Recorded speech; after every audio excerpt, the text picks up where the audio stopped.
Brother Nashi, I thought that I was a baddie. Back in those days from high school, everyone used to tell me that I was a baddie and I was a gangster type.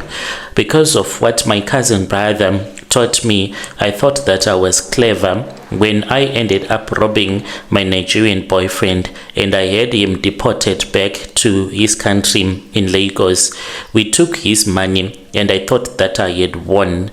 He always kept money in his room at all the times, always a lot. When I robbed him, it was 300k cash. My cousin told me that there was no way where he would report, and we had to report him quick since I knew very well that he did not have papers. He had been begging me to get married to him so that he can stay here in our country, but he came back. Your brother, when he came back, I thought that I was going to rob him again.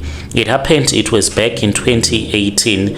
I was staying in Midrand. I grew up staying in Midrand, and I always had Nigerians around our neighborhood. So for me to date a Nigerian, it was not something that was that special. I slept with my first Nigerian when I was in grade 10. I started sleeping with men way back when I was in grade 8 with some of them people from the school that had money. So I grew up in that lifestyle where I used my body to make money from men.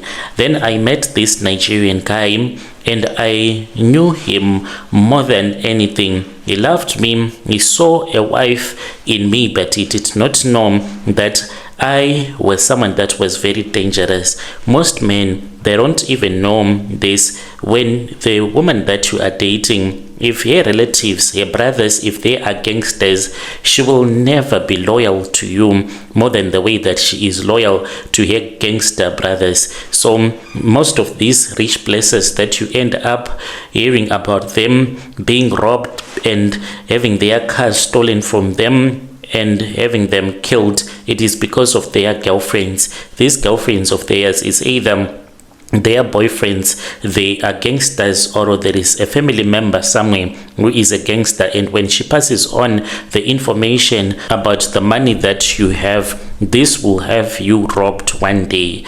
So this guy, he always have money in his house because he was operating this small business that was not even registered at all, and he would put this money under a false floorboard beneath the bed which we slept on. I watched him. He put the cord into the safe which he used to keep the money, whilst he thought that I was busy with something else. And one day I saw that inside there were 200 notes. That was a lot, and I estimated the money to be $1 million. It turned out to be 300k. I started thinking about the money. I thought about the money at all the times. I did not just want the money. I wanted him gone so that he would never have to come back to reclaim it again. I knew if I just robbed him, he would find me, and I needed to remove him from the country entirely. And then I spoke with my cousin, him being a gangster. He had someone working in the SAPS that he was good friends with. They went to the same school. So then we spoke, and after we had spoken, I told my cousin brother that I was scared, but my brother, he said, no, don't be afraid. Once he is in the hands of the police, because he does not have papers, then it is going to be easy for him to get arrested. And he also had proof that his residence permit, it was a high quality fake.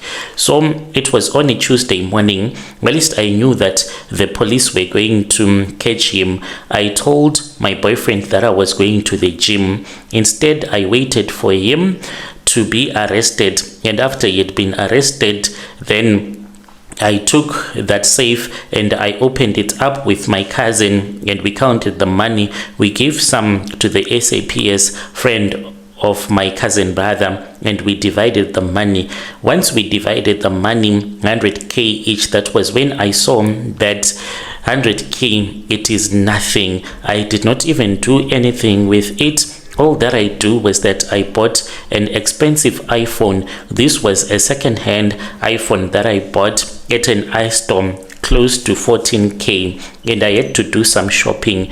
I started buying groceries at my auntie's place where I was staying, and by month 3 the money, it was already gone, and I started wishing that I had gotten married to my Nigerian boyfriend.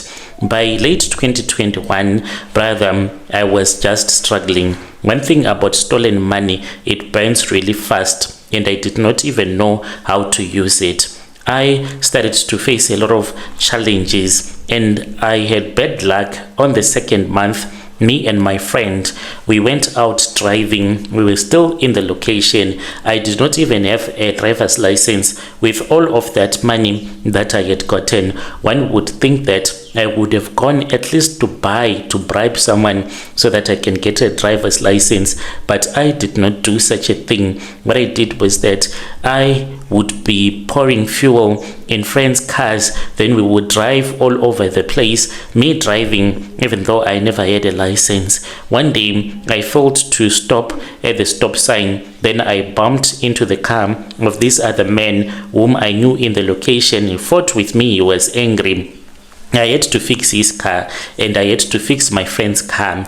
We took our car and his car back to his garage in the location. He then gave me a quotation to fix both of those cars. There was 25k that was needed. Since I had money and I was afraid of getting arrested, I had to pull up the money and I gave it to him. That is how I wasted this money. Brother, when I was now struggling in life, I was just selling my body by then. That was when I met him again. I said to him, "How did you come back to South Africa?"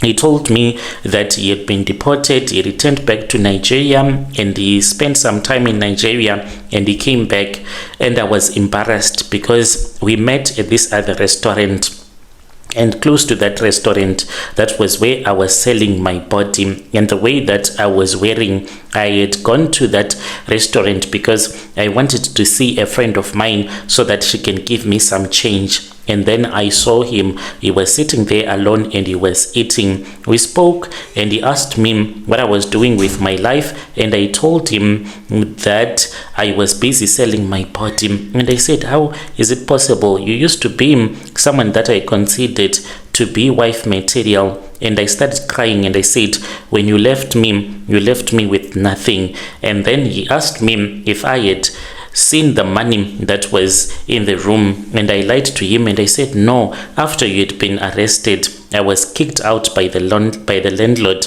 Then I returned back to the location.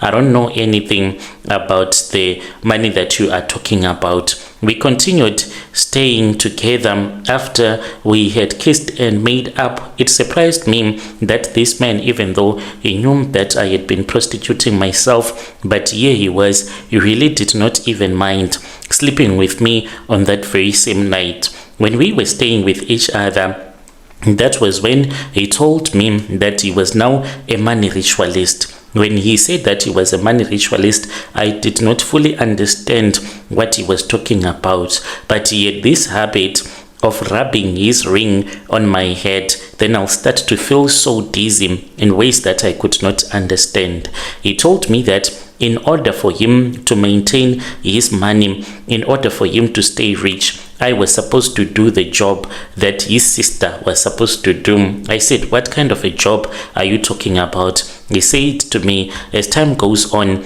you are going to understand." One night when we were in bed, then I started to lose my mind. And he said to me, before my mind had totally shut down, he said, "Because you stole my money, I am going to use you until you die." Then I forgot everything that we were doing. The next morning, I woke up, I was sitting on the lawn and I was freezing cold, which meant that I had spent the rest of the night sleeping outside. And then he took me inside. He always would give me some herbs to drink whenever I would have started running mad. But these days, he really does not even mind. He just comes and he picks me up wherever I would have gone to sleep. The first time that I lost my mind when he was using me for his money rituals, because all this while I'll just lose my mind, but I will never leave the gate at the place where we were staying. When it happened, I thought that I was dreaming. We had kissed in the kitchen, and he told me that I should go to bed, and he was going to follow me with the food that we were preparing in the kitchen. He wanted us to have a romantic night. In the middle of the night, after making crazy love, then I felt something that was touching me all over the place. And when I opened my eyes, I saw that I was not with my boyfriend. This is really crazy, the story that I'm going to tell you. I woke up because I felt that there was someone with rough hands that was touching me, and this person was smelling like urine. I opened my eyes and I was not in the bedroom with my boyfriend. I saw that I was lying on a piece of cardboard. I was under the M1 bridge in Newtown, and it was about 3 a.m. I screamed. When I woke up, I saw that I was wearing that same nightgown that I had gone to bed wearing. Around me, there was a man that I had been sleeping with. It was not only one man. There was another woman who was also a mad woman, but she was sleeping. She just looked at us, and then she pulled back her plastic and she slept. And then there were other Nyaupe boys. All these people, they were talking to themselves. And this man that I was with, he had his manhood outside of his trousers. And when I looked down there, I just felt that there was some penetration that had been happening. The moment that I woke up, that was when I saw my boyfriend's car. I could not even explain how it had even happened. He came and he picked me up, and when I wanted to speak to him, he would just blow at me. Then I would just fall fast asleep, and we returned back to the place where we were staying. The next morning, he sat with me down and he told me that when he was in Nigeria, because the way that he was so poor, he had no choice but to go and join a cult. After he had joined a cult, he was given one rule. He was supposed to sleep with his sister, to stay with his sister. He asked if there was any way for him not to sleep with his sister and for the sister to sleep with mad people for the rest of her life. And then he was told that if there was someone that he loved more than the way that he loved his sister, he was supposed to use that woman. Then he thought of me, and I said, why, of all the Nigerian women in your country, why did you think of me? And then he said to me, because you stole my money. That was the day when I knew that he pretended as if he did not know about the money that I had refused to have stolen, and he had spoken with the landlord, and the landlord knew that I had stolen the money because I left that room in a rush because I had never touched so much money in my entire life. He told me that this is the life that I will be living for the rest of my life, and I said, you are crazy. You think that I am going to be living in a situation where I'll be sleeping with mad people? Never. I packed my bag, and he told me that you are going to come back to me. And I said, I will never return back to you. Brother, when I was at my auntie's house, I kept on thinking about my Nigerian boyfriend each and every time, and it happened. I returned back to my Nigerian boyfriend, and I begged for him to take me back. I leave and I return back to my Nigerian boyfriend. It happens, brother. I can wake up in the most horrific places. I wake up in taxi ranks. I wake up in Hillbrow. I wake up even inside of abandoned buildings in the CBD. And when I wake up, I can see that I am with a mad person, making love to a mad person. This thing, it is eating me up alive. Whenever I think about reporting him, I have this terrible headache. He told me that this headache that I am always having whenever I think about reporting him, this is a warning. If I ever try to take any step further in reporting him, he is going to curse me and I'm going to start losing my relatives. I have tried to run, Brother Nashi. I have tried to break the cycle. Once I stole a different car and drove all the way back to KZN because now I have a license. I thought if I stayed with the prophets back in the village who were praying for me, I was going to be okay. I did not tell them the full story about my Nigerian, but then I started to miss my boyfriend. I even tried to get a job at a small retail shop in a mall back in KZN, but when I would be at work, I would feel like I just need to return back to Joburg so that I can be with my boyfriend.